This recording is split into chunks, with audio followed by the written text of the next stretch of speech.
for that that's doing life anyway. You ask for it. Yeah. By the 90s, we start leading the prison populations. We start leading in heart disease. We start leading in mental disease. We start leading in STDs. You see what I'm saying? We started, what I wrote here, we started murdering each other at massive amounts. Yep. We started taking God as our God. We started taking money as our God because it had been pictorialized. Yeah. See, in the 80s, they started hitting us with certain movies, and image shapes stalled.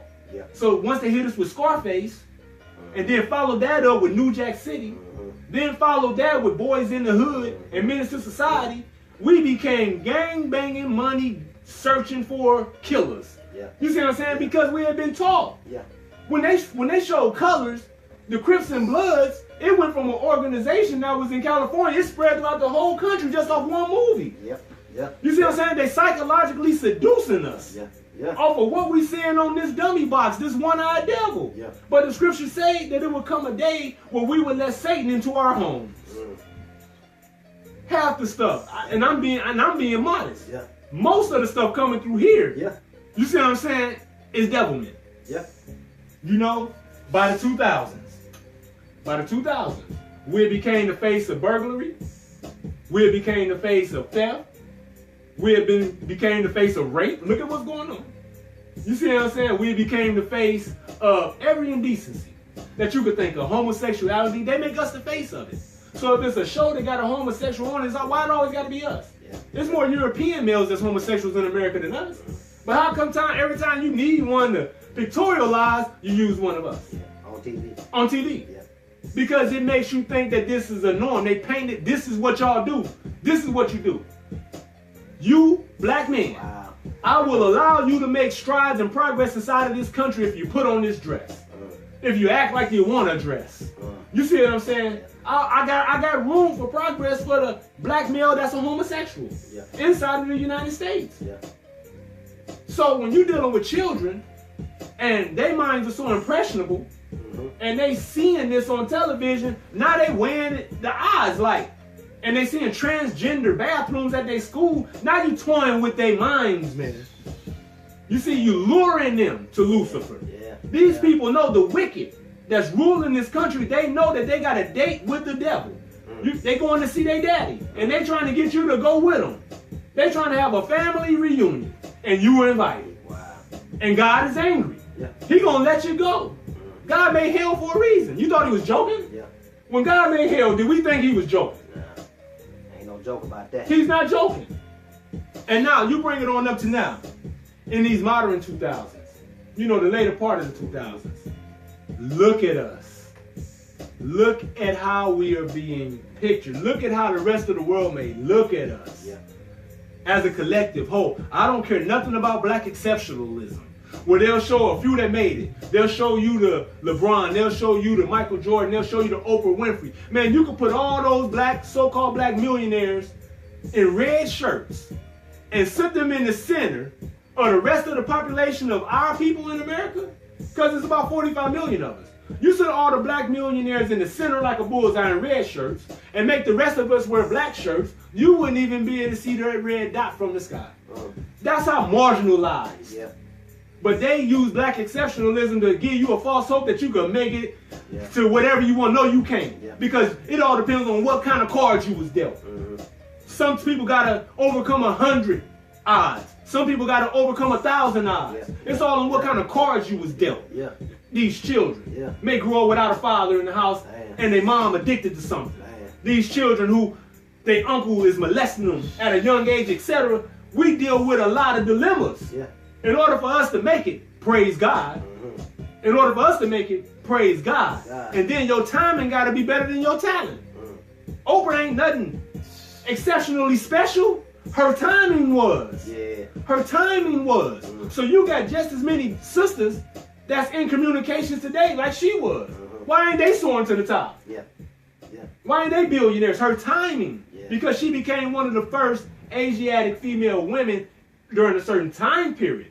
Timing. You see what I'm saying? Bill Cosby, his timing. Timing. Yeah. Michael Jordan, his timing. You know, you got guys, you watch a high school dunk contest. These young guys doing dunks that Mike could never do. But his timing. Yeah. You see what I mean? So, in closing, man, I just want to say, Talk to him. the Willie Lynch, yes, he will. His plot, his plan is deeper than what we realize. You know, and it's time for us to start thinking more about self and kind, supporting self and kind. Yeah. You know, Yeah. I drive all the way from where I might be laying my head at in Godfrey to Jack Cox shop to wash my clothes. Even though I got to pass up 3 of their laundromats to get there. Because it's about purpose. Yeah. Yeah. It's about meaning. Yeah. You see what I'm saying? Yeah. Real simple, man. Real simple. If you could get it from your own, if your own got an avenue for you to spend money with them and get what you're trying to get, then spend with your own. Why not? Spend with your own, man. Yeah. You know, Yeah. and be careful what you ask for. You know, you wanted integration. Now you got it. Now our children getting murdered in the streets.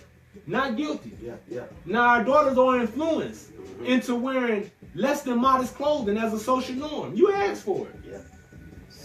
Now our women straightening their hair to be like Molly's. We asked for it. Yeah. Yeah. Black entrepreneurialism is at a stagnant pace. That's why I always give a shout out to entrepreneurs. You see what I'm saying? Yeah. Because we the last hope. Yeah. This the last line of defense. Yeah.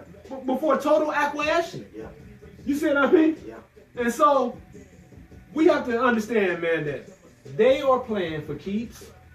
They trying to secure themselves and their bloodline for the future. Ain't nothing wrong with that.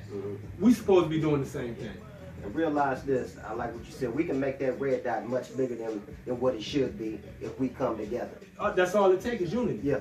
See, when you're dealing with unity, the bomb that the Europeans is worried about, they ain't worried about Kim Jong-il, North Korea's bombs or Iran's bombs. No. But when you're dealing with a bomb, you're dealing with one or two things, nuclear fusion or nuclear fission. Either way, in each scenario, you split in atoms, molecular atoms. But the unity of the physical atom, ADAM, the unity of the physical atom, us, is more powerful than an atomic bomb. There you go. That's what they fear. Yeah. You see, once we kept our coins, our little coins and quarters and dimes from their buses and everything else, they felt that. You know? Yeah. But, you know, our people, they finna give you your allowance, called an income tax check.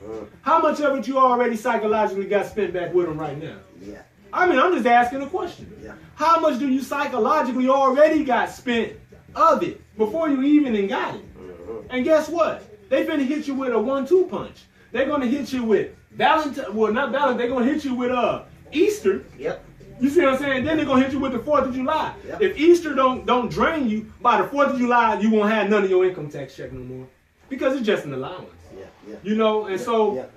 when I be grabbing hold, man, of these lessons and grabbing hold of some of these social situations, and I hit them with the 1-2 punch, man, I'm not trying to knock you out. I'm trying to wake you up. In closing, there was a man sitting at the bottom of a hill, and he's sitting there praying to God, talking about, man, God, I just wish that you would let me know how I'm going to get this donkey to the top of the hill.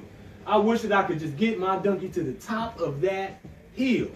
And he's sitting there, he tired, he wore out, and so he just too fatigued to actually walk the donkey up the hill. Next thing you know, a robber come around the bushes with a gun, put the gun on him, and then tell him, put that donkey on your back and march up that hill right now.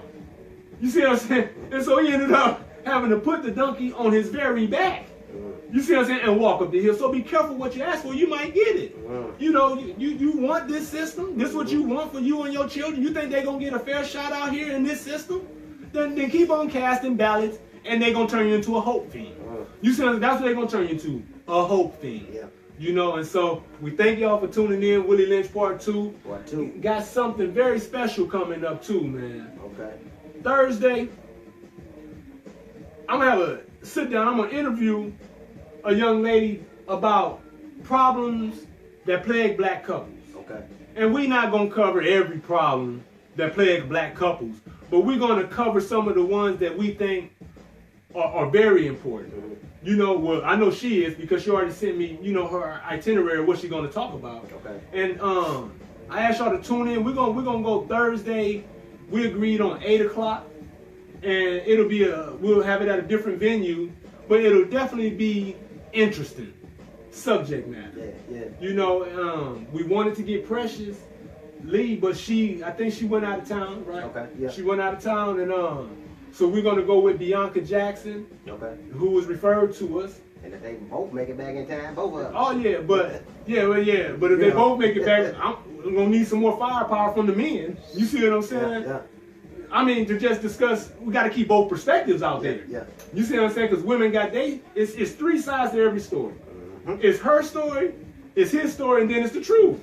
You see what I'm saying? Yes, and so we're trying to find the truth and try to find a better way for us to deal with each other and outthink certain situations that plague us as a people. Thursday at 8, when you hear the ding, please chime in. Yes, Rude Awakening. Rude Awakening. Love y'all. Thank you.